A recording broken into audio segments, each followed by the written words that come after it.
বিকালের খিদেটা যে কি মজা লাগে, আর তার সাথে যদি থাকে ছোট্ট মাছের গরম গরম ঝোল। প্রথমে বাগান থেকে তুলে নিলাম টাটকা লেবু পাতা আর কাঁচা লঙ্কা। কেটে নিলাম আলু, লেবু পাতা, লাল আর সবুজ লঙ্কা, সবই টাটকা, দেশি ঘ্রাণে ভরা।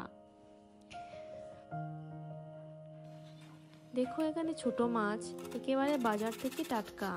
তার সাথে লেবুর খোসা কুচি, সব ধরনের মশলা, আলু ও লঙ্কা মিশিয়ে নিলাম।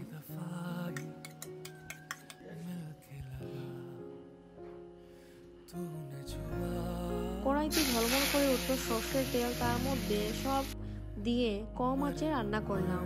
একটু জল দিয়ে আরো একটু অপেক্ষা।